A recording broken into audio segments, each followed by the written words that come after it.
Okay, Assalamualaikum warahmatullahi wabarakatuh dan selamat sejahtera. Saya Cikgu Umaira akan membincangkan bab 3 bagi silibus Matematik KSSM tingkatan 4 iaitu bab penakulan logik.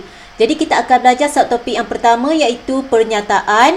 Okay, standard pembelajaran kita iaitu membina dan membandingkan nilai kebenaran akas, songsangan dan kontras positif bagi suatu implikasi. Jadi di dalam video ini, kita akan mengenal pasti akas, songsangan dan kontras positif suatu implikasi.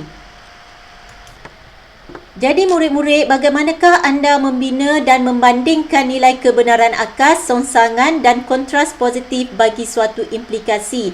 Jadi kalau kita ada pernyataan dalam bentuk implikasi di sini iaitu jika P maka Q. Jadi akasnya adalah jika Q maka P. Jadi murid bandingkan kedudukan P dan Q bagi implikasi dan akas.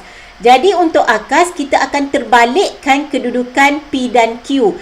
Jadi untuk akas kedudukan anti jadian bagi implikasi akan menjadi akibat untuk akas, dan kedudukan akibat untuk implikasi akan menjadi anti jadian untuk akas. Jadi murid-murid hanya terbalikkan sahaja P dan Q.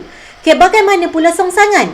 Songsangan jika delta P maka delta Q. Apa itu delta? Delta adalah penafian. Okey, dan kontra positif jika delta Q maka delta P. Persoalannya di sini bagaimana kita nak hafal dengan mudah? Cikgu ada tips di sini. Okey, murid-murid boleh buat kesimpulan daripada perbandingan di sini. Kita dapati songsangan adalah pernafian bagi implikasi tadi, iaitu pernyataan tadi. Iaitu kita nafikan P, kemudian maka kita nafikan Q.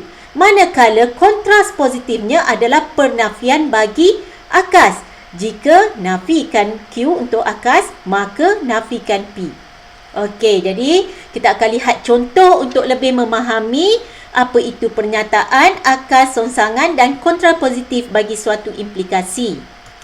Okey, jadi kita lihat di sini, sekiranya kita ada suatu implikasi diberi jika Ali seorang pengawas, maka Ali seorang yang berdisiplin. Jadi kita nak cari akas terlebih dahulu. Jadi sebelum kita mengenal pasti akas, sudah pasti murid-murid perlu mengenal pasti apa itu P dan apa itu Q untuk implikasi ini. Okey, caranya mudah sahaja, iaitu murid-murid hanya gariskan jika, kemudian gariskan maka. Jadi di sini, selepas perkataan jika, itu adalah pernyataan untuk P. Okey, dan selepas perkataan maka, itu adalah pernyataan untuk Q. Jadi di sini murid-murid dah dapat kenal pasti P kita adalah Ali seorang pengawas dan Q kita adalah Ali seorang yang berdisiplin. Jadi untuk kita dapatkan akas, kita hanya terbalikkan sahaja kedudukan P dan Q. Jadi kita dapat jawapan untuk akas. Jika Ali seorang yang berdisiplin, maka Ali seorang pengawas. Okey, kita telah selesai untuk akas. Kita bincangkan pula untuk songsangan. Jadi murid-murid, songsangan secara umum adalah jika delta P maka delta Q. Jadi murid-murid perlu ingat, delta itu adalah pernafian. Jadi delta apabila kita tambah perkataan tidak atau kita tambah perkataan bukan, bergantung kepada kesesuaian ayat. Jadi di sini secara umum songsangan adalah jika delta P maka delta Q, iaitu pernafian bagi penyataan. Jadi kita nak nafikan. Kita nak nafikan pernyataan untuk kita dapatkan songsangan.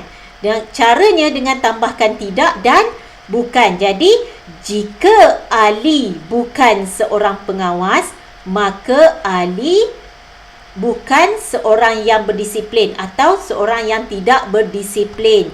Okey, jadi kita dah dapat untuk songsangan. Okey, seterusnya kita bincang pula bagaimana untuk dapat kontras positif. Tadi cikgu maklumkan kontras positif adalah pernafian bagi akas. Jadi di sini kita nafikan akas. Jadi penafian kita tambah tidak atau bukan. Jadi jika Ali bukan ataupun jika Ali seorang yang tidak berdisiplin, maka Ali bukan seorang pengawas. Jadi itu adalah kontras positif. Jadi cikgu harap murid-murid faham bagaimana untuk kita cari suatu akas, songsangan dan kontras positif bagi suatu implikasi. Jadi kita bincangkan contoh 12 di dalam buku teks matematik tingkatan 4. Tulis akas, songsangan dan kontras positif bagi implikasi yang diberi berikut. Jadi pernyataan kita di sini, jika X ialah nombor positif, maka X lebih besar daripada kosong.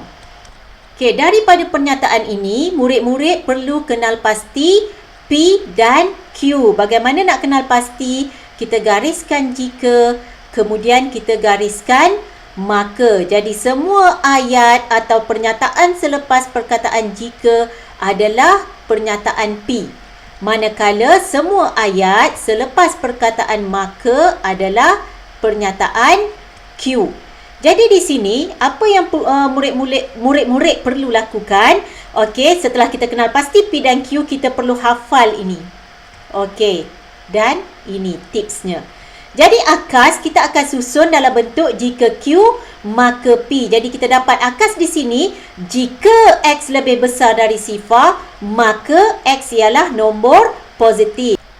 Jadi kita dah dapat jawapan untuk akas. Seterusnya kita nak cari songsangan. Jadi songsangan ialah pernafian bagi pernyataan. Jadi bagaimana kita nak nafikan? Dengan menambah perkataan tidak atau bukan. Jadi untuk dapat songsangan, kita akan nafikan.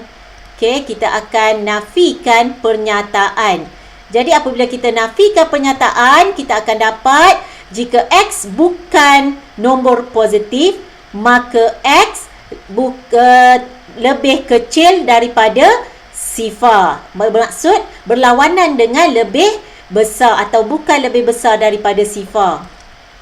Jadi kita dah dapat untuk songsangan. Seterusnya bagaimana pula untuk kita dapat kontras positif? Kontras positif adalah pernafian bagi akas. Jadi di sini murid-murid hanya nafikan akas untuk dapatkan kontras positif bagi pernyataan ini. Jadi kita akan dapat untuk kontras positifnya, jika X tidak lebih besar daripada sifar, maka X bukan nombor positif. Jadi ini adalah hasil jawapan kita untuk contoh 12. Jadi kita lihat sedikit contoh B, iaitu dalam bentuk ayat matematik. Jika P kuasa 2 tolak Q kuasa 2 lebih besar daripada kosong, maka P tambah Q darab P tolak Q lebih besar daripada kosong. Jadi kita nak cari akas, songsangan dan kontras positifnya. Okay, menggunakan teknik yang sama, di sini murid-murid perlu kenal pasti P dan Q terlebih dahulu. Jadi kita gariskan jika, kemudian kita gariskan maka. Jadi selepas perkataan jika adalah P dan selepas perkataan maka adalah Q. Jadi kita dah kenal pasti P kita di sini, P kuasa 2 tolak Q kuasa 2 lebih besar pada kosong. Dan pernyataan Q kita, P tambah Q darab P tolak Q lebih besar daripada kosong. Jadi yang pertama kita nak cari akas. Jadi untuk dapatkan akas, kita hanya terbalikkan sahaja kedudukan P dan Q. Jadi kita dah dapat jawapan terus di sini mengikut format jika Q maka P. Jadi kita dapat akasnya adalah jika P tambah Q darab P tolak Q lebih besar daripada sifar, maka P kuasa 2 tolak Q kuasa 2 lebih besar daripada sifar. Jadi akas mudah sahaja. Kita hanya terbalikkan kedudukan P dan Q. Seterusnya kita nak cari songsangan. Jadi songsangan adalah pernafian bagi pernyataan. Jadi untuk kita dapatkan songsangan, apa yang perlu kita lakukan?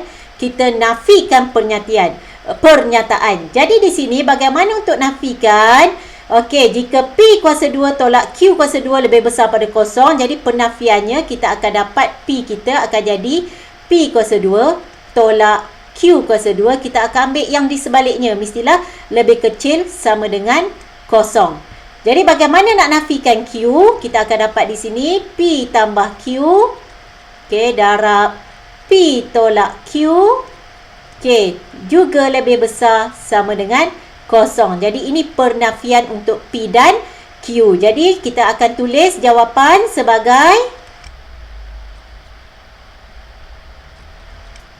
okey, jadi kita telah selesai membincangkan contoh 12. Okey, sekian saja untuk video kali ini. Cikgu harap dapat membantu para pelajar mahupun guru-guru di luar sana. Sekian, terima kasih.